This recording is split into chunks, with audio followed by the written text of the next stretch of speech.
Hello friends, welcome back के we biology classes. आज हम कुछ क्वेश्चन पढ़ने वाले हैं ह्यूमन हेल्थ एंड डिसीज से। जो बैक्टीरिया, वायरस, वॉर्म, फंजाई यानी कवक इनके द्वारा फैलने वाली हैं, इन्हीं कुछ बेसिक क्वेश्चन पढ़ने वाले हैं। जैसे क्वेश्चन फर्स्ट आपके पास में है, मानव शरीर में बदलाव के लक्षण क्या दर्शाते हैं। ठीक है, तो हम कहें बता दें आपको कि शरीर के किसी भाग के सामान्य प्रकारों में किसी प्रकार का जो गतिरोध रोग की दशा को दर्शाते हैं। ठीक है, नेक्स्ट क्वेश्चन आपके पास है, जीवन पर्यटन रहने वाले रोग को क्या कहते हैं, इसका एग्जाम्पल दीजिए। तो बता दें कि ऐसे रोग जो जीवन पर्यटन लाइफ टाइम रहते हैं उन्हें कहते हैं दीर्घकालिक रोग। कैसे कहते हैं? दीर्घकालिक रोग कहते हैं। एग्जाम्पल आपके पास है फील पाव रोग, जिसे कि हम एलिफेंटिसिस क्या कहते हैं, एलिफेंटिसिस यानी हाथी पांव रोग भी कहा जाता है। ओके, क्वेश्चन थर्ड है, संक्रामक रोग से क्या तात्पर्य? संक्रामक रोग किन्हें कहते हैं? देखिए, ऐसे रोग जिनके तत्कालीन कारक सूक्ष्म जीव होते हैं संक्रामक रोग कहलाते हैं। कौन होते हैं? कौन होते हैं? सूक्ष्म जीव होंगे या सूक्ष्म जीवों द्वारा फैलने वाले जो रोग होंगे उन्हें हम संक्रामक रोग कहते हैं। नेक्स्ट क्वेश्चन है आपके पास, रोगजनक से क्या तात्पर्य है? यानी रोगजनक रोग को उत्पन्न करने वाले किन्हें कहते हैं? ऐसे जीव देखिए जो मानव में रोगों को उत्पन्न बीमारियों को उत्पन्न करते हैं उन्हें क्या कहते हैं? उन्हें हम रोगजनक कहते हैं। इसमें डिफरेंट टाइप के ऑर्गेनिज्म हैं, जैसे कि virus, bacteria, protozoa, fungi, worms, etc.. ये डिफरेंट टाइप के पास होते हैं जो ह्यूमन बींग्स के अंदर या ह्यूमन बींग्स में डिफरेंट टाइप से जो डिसीज होती हैं उनको क्या करते हैं? उत्पन्न करते हैं। नेक्स्ट क्वेश्चन आपके पास है, टाइफाइड के रोग कारक का नाम बताइए। टाइफाइड किसके द्वारा फैलता है? ये फैलता है सैल्मोनेला टाइफी के द्वारा फैलता है। किसके द्वारा फैलता है? सैल्मोनेला टाइफी के द्वारा फैलता है। अगला क्वेश्चन है, हाइड्रोफोबिया किस रोग को कहते हैं? हाइड्रोफोबिया किसे कहते हैं? रेबीज रोग को। हम आपको बता दें कि रेबीज वो रोग वो होता है कि जो कुत्ते डॉग होते हैं उनके बाइट काटने से फैलता है, जिससे ऐसे रोगी को पानी से भी डर लगने लगता है। ओके, नेक्स्ट क्वेश्चन है, स्वास्थ्य से तात्पर्य क्या है? स्वास्थ्य किसे कहते हैं? कि शारीरिक, मानसिक और सामाजिक दृष्टि से, यानी जो मेंटली, फिजिकली और सोशली जो है क्या होगा, फिट होगा, उसे क्या कहेंगे? हेल्थ कहेंगे। ओके, नेक्स्ट क्वेश्चन है, किन्हीं दो जन्मजात रोगों के नाम बताइए। ऐसे रोग बीमारियां जो मानव में जन्म से ही होती है। कैसे होती है? कैसी कौन कौन सी है? हीमोफीलिया है, वर्णांतता है। क्या है?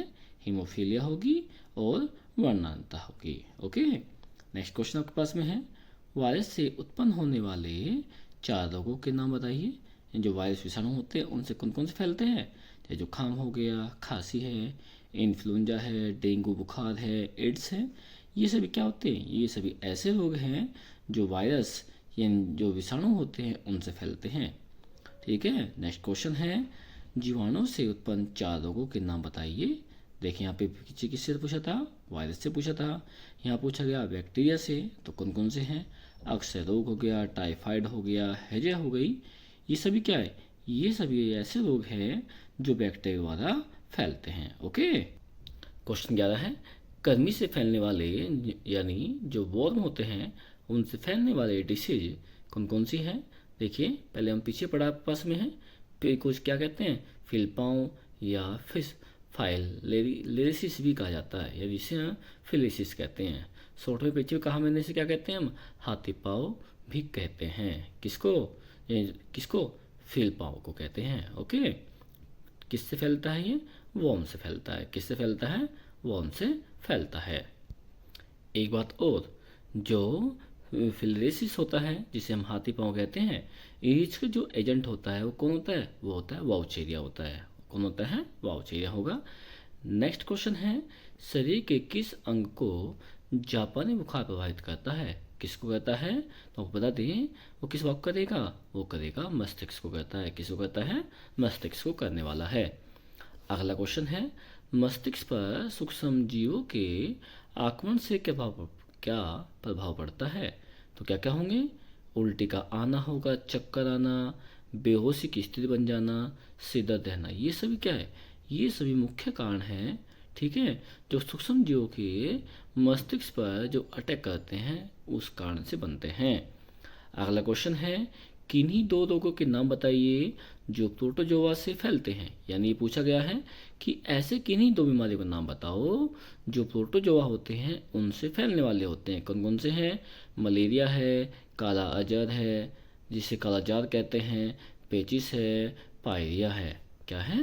पायरिया है। ठीक है, ये सभी क्या, ये सभी ऐसे हैं जो प्रोटोजोआ से फैलने वाले रोग होते हैं। अगला क्वेश्चन है, रोगाणु सिद्धांत किसने दिया था? देखिए, हम आपको बता दें कि जो रोगाणु सिद्धांत थ्योरी है, ठीक है, वो किसने दी थी आपके पास में? वो दी थी लुईस पास्चर ने दी थी। किसने दी थी? लुईस पास्चर ने। अगला क्वेश्चन है, कवक से किस प्रकार का रोग उत्पन्न होता है? यानी कौन कौन से होते हैं आपके पास में होते हैं? इससे कौन से होते हैं? त्वचा रोग होते हैं। कैसे होते हैं? त्वचा रोग। कौन किसके द्वारा होते हैं? रिंगवर्म के द्वारा होते हैं। किससे होते हैं? रिंगवर्म। जैसे खुजली हो जाना, दाद होना, ये सभी क्या, ये सभी इसी के कारण होते हैं, आपके पास होते हैं। ओके, अगला क्वेश्चन है, दाद या रिंगवर्म किस कवक से फैलता है? देखिए, वो पूछा गया आपके पास में, बताया मैंने भी। क्या होता है कि दाद है जिस या रिंगवर्म होता है वो किस कवक से फैलता है? वो फैलता किससे है? माइक्रोस्पोरम जो फंगस है यानी कवक होता है उसके द्वारा फैलने वाला है। यानी माइक्रोस्पोरम जो कवक होता है उसके द्वारा ही हमारी बॉडी में जो दाद होते हैं या रिंगवर्म होते हैं वे इसके द्वारा फैलते हैं, या इसके ये उत्तरदायी होता है। अगला क्वेश्चन है, टिटनेस रोग का कारक कौन है? यानी टिटनेस किसके द्वारा फैलता है? ये किस वक्त? क्लस्ट्रीडियम टिटेनी के द्वारा फैलता है। किसके द्वारा फैलता है?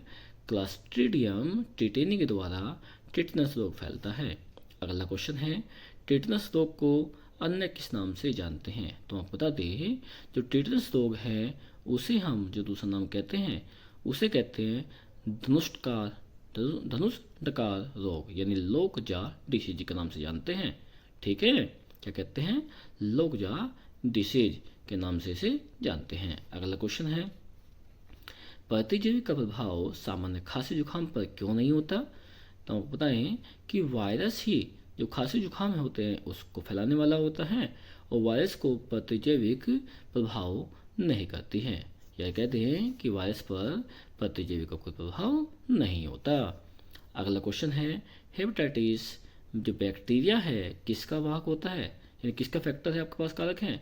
वो किसका है? पोलियो का है। किसका है? पोलियो का। सॉरी, पोलियो नहीं है, वो क्या है? पीलिया। क्योंकि जो आपका हेपेटाइटिस होता है बैक्टीरिया होता है, इससे क्या होता है? इससे होता है जॉन्डिस। क्या होता है? जॉन्डिस यानी पीलिया होता है। ओके, उसके लिए माफी कि वो पोलियो का आ गया है, वो क्या होता है? पीलिया होता है। अगला क्वेश्चन है, एलिसा ELISA का पूरा नाम क्या होता है? इसे क्या कहते हैं? इसे कहते हैं एंजाइम लिंक्ड इम्यूनोसोर्बेंट एसे कहा जाता है। क्या कहते हैं? एंजाइम लिंक्ड इम्यूनोसोर्बेंट एसे कहते हैं। अगला क्वेश्चन है, मलेरिया किसके द्वारा फैलता है? तो हम बता दें कि जो मलेरिया फीमेल एनाफिलीज जो मॉस्किटो मच्छर होते हैं उसके द्वारा ही काटने पर फैलते हैं, जो आपका प्लाज्मोडियम वाइवेक्स जो प्लाज्मोडियम वाइवेक्स है के संक्रमण से होता है। ओके, ध्यान रखें, जो कि आपके जो एनाफिलीज मच्छर है, जो मादा एनाफिलीज मच्छर होती है, इसके कारण से क्या होता है? मलेरिया होता है। और ध्यान रखें, यहाँ पे दो जो होस्ट बॉडी होती है क्या करती है? काम करती है। पहले एक तो होगी मानव बॉडी होगी, दूसरा होगा जो मच्छर की बॉडी होती है वो एक होस्ट का काम करती है। लेकिन एक ध्यान रखें, जो मलेरिया है, यदि मलेरिया केवल किससे फैलेगा? मादा काट से फैलता है। लेकिन यदि किसी कारण से मान लीजिए जो मेल मॉस्किटो होता है, मेल एनाफिलीज है, वो किसी को बाइट करता है तो ध्यान रखें उससे मलेरिया नहीं फैलता है। ओके, अगला क्वेश्चन है, कैंसर किस प्रकार का रोग है? तो आप बता दें, आनुवांशिक सामान्यता का रोग कैंसर होता है। ठीक है, अगला क्वेश्चन है, किस विषाणु से कैंसर रोग फैलता है? तो कौन सा है वो? ओन्कोजेनिक विषाणु होता है। कौन सा होता है? ओन्कोजेनिक वायरस होता है, जिससे क्या होता है? कैंसर फैलता है। और ध्यान रखिए, कैंसर आपका अलग अलग दो तरह का होता है। कौन कौन सा होता है? कितने का? दो तरह का कहा पाया जाता है। ओके, कौन कौन सा होता है?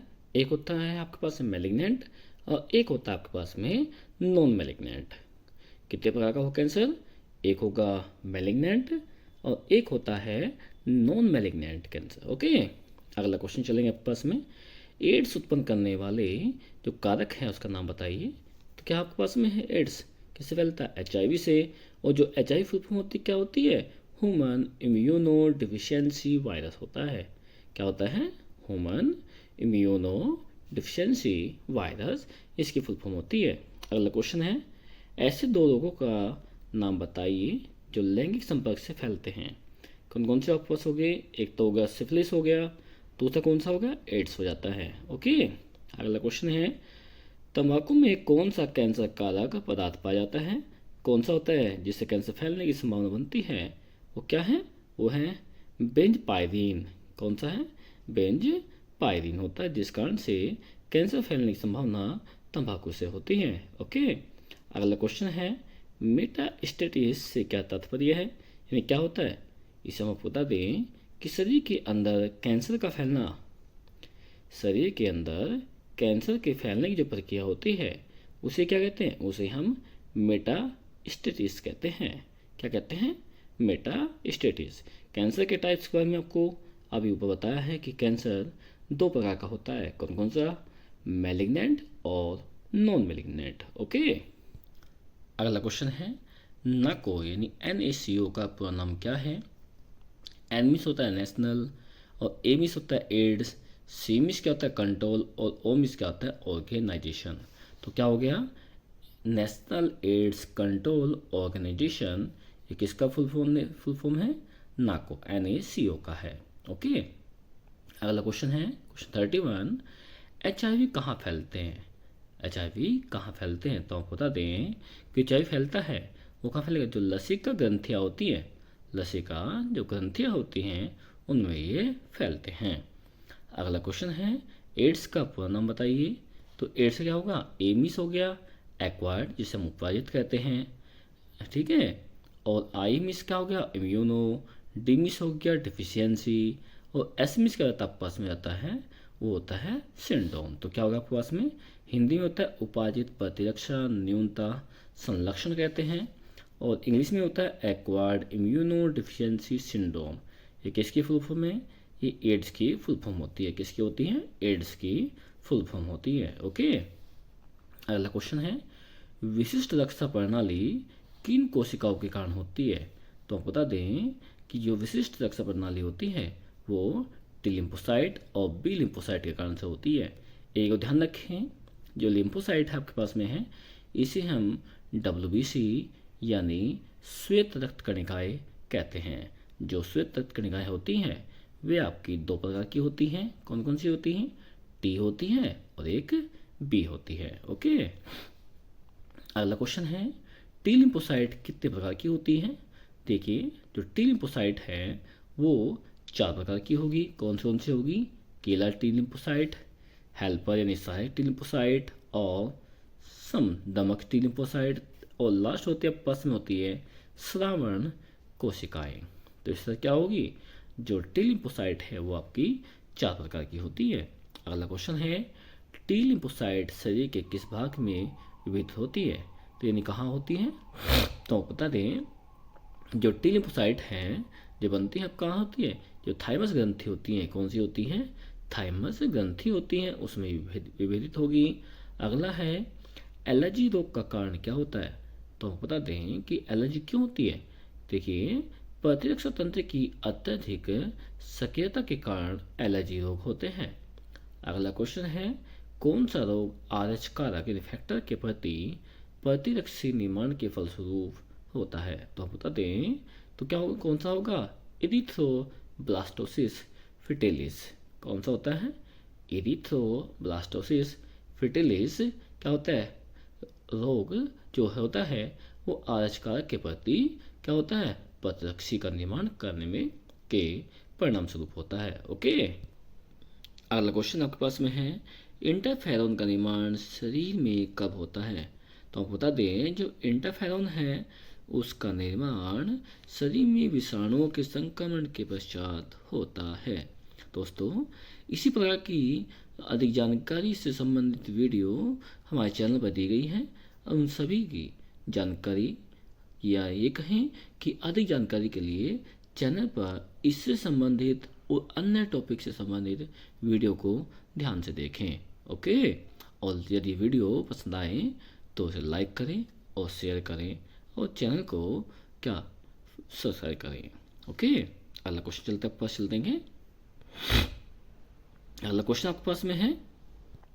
अगला क्वेश्चन है प्रतिरक्षा तंत्र की खोज किसने की थी? तो बता दें, जो प्रतिरक्षा तंत्र है उसकी खोज एडवर्ड जेनर ने की थी, जिन्होंने बताया कि रोग के उस स्ट्रेन को निवेशित करने पर उस व्यक्ति को अमुक रोग के उग्र विभेद से सुरक्षा प्रदान होती है।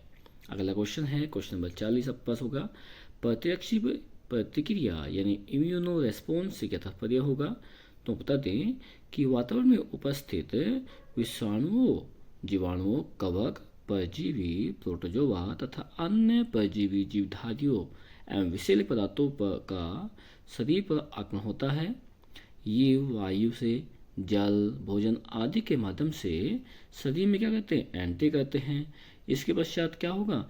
शरीर में जो रक्षात्मक साधन पाए जाते हैं, इनसे प्राप्त सुरक्षा को प्रत्यक्षी प्रतिक्रिया कहते हैं। शॉर्ट में ये कह दें कि मान लीजिए कोई बीमारी है, कोई बैक्टीरिया, वायरस हमारे शरीर एंटर करता है, तो उनसे जो लड़ने की हमारे शरीर की क्षमता होगी, क्या होगी? लड़ने की जो क्षमता होगी उसे क्या कहते हैं? उसे कहते हैं हम इम्यूनो रेस्पॉन्स कहते हैं। अगला क्वेश्चन है एस्केरिस लार्वा में कितनी बार पतन होता है? कितनी बार होता है? 4 बार होता है। अगला क्वेश्चन है मनुष्य में अतिसार रोग किसके कारण उत्पन्न होता है? तो हम बता दें कि जो मानव है, मानव में अतिसार जो रोग होता है उसके मुख्य जो कारण होते हैं, कौन कौन से क्या होते हैं कारण? उसका मुख्य कारण होता है कैम्पिलोबैक्टर, साल्मोनेला तथा ई कोलाई आदि जो बैक्टीरिया होते हैं, वे सभी मुख्य कारण होते हैं, जिस कारण से क्या होता है? मनुष्य में अतिसार रोग बनता है। अगला क्वेश्चन है मनुष्य में साधारणतः जुकाम उत्पन्न करने वाले 2 वायरस का नाम बताइए। देखिए क्वेश्चन कंफ्यूज करता है कि आया हुआ है, आ जाता है इस तरह से कि जो जुकाम है वो वायरस से फैलता है, बैक्टीरिया से फैलता है या वो प्रोटोजोआ से फैलता है। तो बता दें कि जुकाम जो बनता है उसको फैलाने के जो वेक्टर होते हैं कौन होते हैं? वे होते हैं वायरस यानी विषाणु होते हैं। कौन होते हैं? विषाणु होते हैं। तो कौन कौन सा पास में होंगे? देखिए उसमें एक तो होगा कोरोना वायरस होगा। कौन सा होगा? कोरोना वायरस है। दूसरा आपका कौन सा होता है? दूसरा होता है राइनो वायरस होता है। यानी कोरोना वायरस तथा राइनो वायरस, इन दोनों के द्वारा क्या होते हैं? मनुष्य में जो जुकाम होता है वो फैलता है। तो हम कह सकते हैं कि दोनों ही क्या करेंगे? मानव में जुकाम फैलाने के लिए रेस्पॉन्सिबल होते हैं। ओके, अगला क्वेश्चन है टी तथा बी लिम्फोसाइट। देखो ऊपर भी क्वेश्चन आ चुका है, पास में आ चुका है कि आपका लिम्फोसाइट कितने टाइप्स की होती है आपस में? कौन कौन सी थी आपकी? 2 थी, हमने पढ़ी थी। कौन सी? टी लिम्फोसाइट और बी लिम्फोसाइट। फिर दोबारा क्वेश्चन पूछा गया है कि कहता है कि टी तथा बी लिम्फोसाइट का निर्माण तथा मैच्योरिटी यानी परिपक्वन कहाँ पर होता है? देख ध्यान सुनिए, सबसे मेन क्वेश्चन है, पूछा कई बार आया हुआ है और यहाँ गलतियाँ भी होती हैं। ये पूछा गया कि जो टी लिम्फोसाइट है, ठीक है, वो कहाँ बनती हैं, कहाँ वे मैच्योर होती हैं। उसी प्रकार से जो बी लिम्फोसाइट है कहाँ बनती है, कहाँ मैच्योर होती हैं। तो पढ़ेंगे कि हमारी जो टी लिम्फोसाइट है, बी लिम्फोसाइट आपको से दोनों का जो निर्माण फॉर्मेशन होगा वो कहाँ होगा? अस्थि मज्जा में होगा। अस्थि मज्जा यानी बोन मैरो में होता है। कहाँ होता है? बोन मैरो, जो कि हमारे घुटने में होती है, घुटनों में पाई जाती है। ओके, तथा जो टी लिम्फोसाइट है जो ये मैच्योर होती हैं, ये कहाँ होती है? थाइमस ग्लैंड में होती हैं। कहाँ होती हैं? थाइमस ग्लैंड में होती हैं। लेकिन जो बी लिम्फोसाइट होती हैं, ये जो मैच्योर होती हैं, ये कहाँ होती है? ये अस्थि मज्जा में ही होती है। देखिए हमें बताएं भाई बी लिम्फोसाइट हो या टी लिम्फोसाइट हो, इन दोनों का जो निर्माण होगा फॉर्मेशन कहाँ होगा, बोन मैरो में ही होगा। कहाँ होगा, बोन मैरो में होगा। लेकिन दोनों का डिफरेंस क्या है कि जो बी लिम्फोसाइट है, जो बी लिम्फोसाइट है वो कहाँ मैच्योर होती हैं, वो तो होती है आपके पास में कहाँ होती हैं, जहाँ बनी है वहीं होगा, जहाँ बनी है वहीं पे होती हैं। लेकिन जो आपकी टी लिम्फोसाइट होती हैं, जो टी लिम्फोसाइट होती हैं, ये जो मैच्योर होती है, ये कहाँ होती है मैच्योर, ये आपकी मैच्योर होती है किसमें, थाइमस में होती है। कहाँ होती है, थाइमस में। देखिए दोनों प्रोड्यूस तो एक ही प्लेस पर होगी, कहाँ से, बोन मैरो में होगी, यानी अस्थि मज्जा में होती हैं। लेकिन दोनों का जो मैच्योरिटी है, यानी जो परिपक्व होती हैं, पूर्णतः कंप्लीट होती हैं, ठीक है, दोनों अलग अलग होती हैं। पर टी लिम्फोसाइट कहाँ हो गई, हमारी थाइमस में हो जाती है। कहाँ होती है, थाइमस में होती है। और जो आपके पास में बी लिम्फोसाइट होती है वो कहाँ होती है, अस्थि मज्जा में होती है। एक और ध्यान रखना, एक क्वेश्चन आपके पास आता है कि मनुष्य में वह कौन सा भाग है जो जब पैदा होते तो बड़ी होती हैं, जब हम बड़े हो जाते हैं तो वो छोटी हो जाती हैं, छोटा होता है। तो ध्यान रखिए वो कौन है, वो आपका थाइमस ही होता है। क्या होता है, थाइमस ही है। जब मुझसे पैदा होता है थाइमस की जो ग्लैंड होती है वो सबसे बड़ी होती है, अंग बड़ा होता है। लेकिन जैसे जैसे हमारी एज बढ़ती है, लंबाई बढ़ेगी, वैसे वैसे क्या होगी, जो थाइमस ग्लैंड होती है वो छोटी होती चली जाती हैं। ठीक है, यही वो भाग है जो जब पैदा होती हैं तब बड़ी होती हैं, और जब बड़े हो जाते हैं तो ये छोटी हो जाती हैं। तो आशा है कि आप सभी को इससे स्वास्थ्य संबंधित ये क्वेश्चन समझ में आया होंगे। यदि आपको ये क्वेश्चन समझ में आते हैं तो वीडियो को लाइक करें और शेयर करें, ओके, जिससे अधिक से अधिक के पास ये जानकारी पहुंच सके। आगे भी वीडियो देखने के लिए चैनल पर बने रहे। धन्यवाद।